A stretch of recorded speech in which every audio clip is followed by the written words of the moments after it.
Richard Hounslow spent the main part of his canoeing career competing individually in the K1, but arguably has had the most success since pairing up with David Florence in the C2.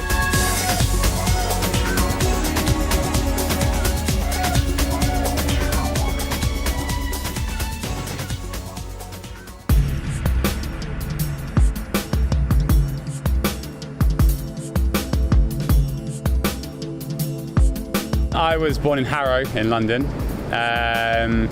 My dad was London as well. He was from Wembley. My mum was from up north in Middlesbrough, but obviously she came down to London, and my parents actually met canoeing. So they used to compete in slalom socially. And then when my brother and I came along, we got involved pretty early on.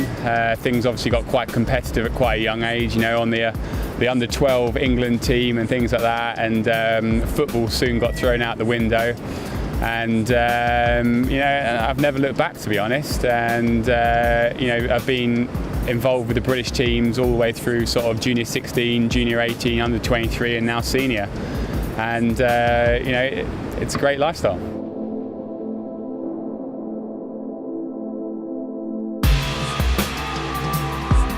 I honestly can't remember when I first got on a canoe, but for my 21st birthday, my mum actually made a collage of photos, and on it was like of me paddling from a very young age, and there's pictures of me. I mean, it's hard to say how old I was, but probably 5-6 years old or something in a boat, and there's even pictures of me when I'm sort of like 1 or 2 years old in a boat with my dad. So it's very much in the blood, and I've been around canoes all my life, and even now my parents are still heavily involved with the organisational side of things.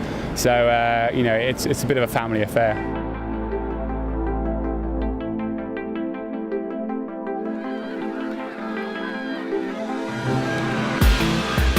I'm not entirely sure where I first started paddling, but the first club I was a member of was Hawks Canoe Club, and that was very much social paddling. Like they would take scout groups canoeing and things like that. And my dad was involved with the coaching on that side of things.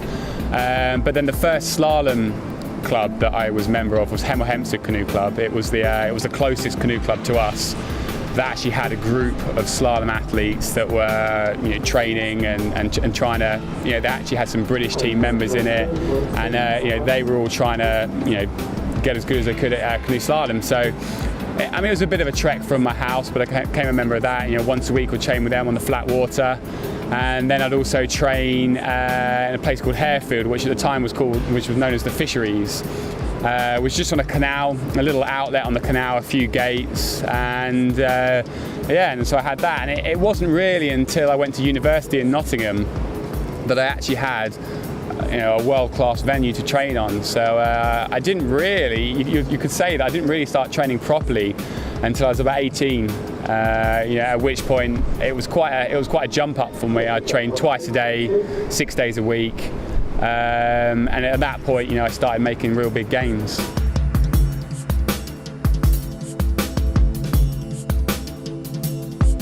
In commentary, you often hear people saying that, it might not look like he's going quick, but it's deceptive. He's deceptively fast. I'm all about being quite efficient with my strokes. And placing them in the right positions, and keeping the boat running as much as possible. And for me, that works quite well, or in fact it works well to be like that on London. It's a very big course, and it's very difficult to be an aggressive paddler on London, so that's obviously a good thing for me. But when I cross the beam, it's just all about focusing in on certain areas of the course. You don't have every single stroke mapped out. You just have key positions that you want to be in, and then between that, it's just about keeping a nice steady rhythm and trying to keep the boat, like I said, trying to keep the boat flowing as much as possible, really.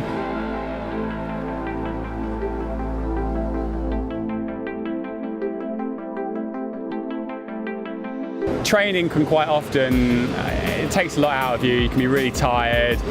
And some days, especially in the middle of the winter when you're training really, really hard, I mean, you struggle to do anything too physical. So, watching TV shows or movies or something, that can be, I think that's what I quite often do in the middle of winter, or the old Xbox, nothing wrong with a bit of gaming.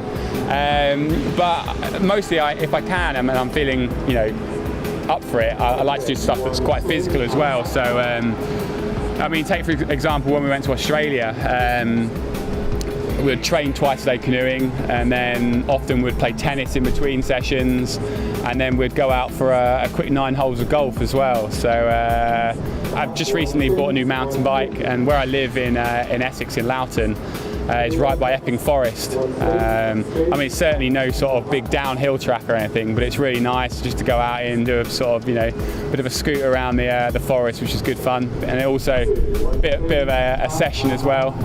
Get the legs moving, because they don't get too much exercise, to be honest. So every now and again, I get those spinning out in the forest.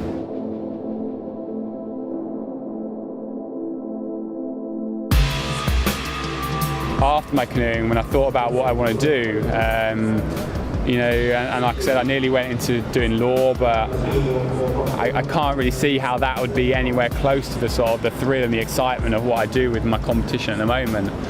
And it's probably why I nearly went into the army, because it's the sort of thing that would challenge me. It was outdoorsy, so it would challenge me both physically and mentally.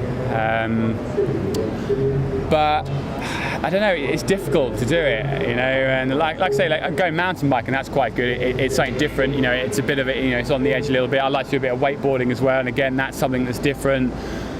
But I'm not very good at them, really. And so, if I watch someone who's really good at those sports doing it, they would get the same thrill that I get from doing my canoeing. And when I watch them do it, it's just like, wow, how do they do that? But I'm sure as well at the same time, if they watch me out in the white water there, they're like, how on earth did you do that? And, you get a thrill from doing something that you're very good at and doing it well. And that's canoeing for me.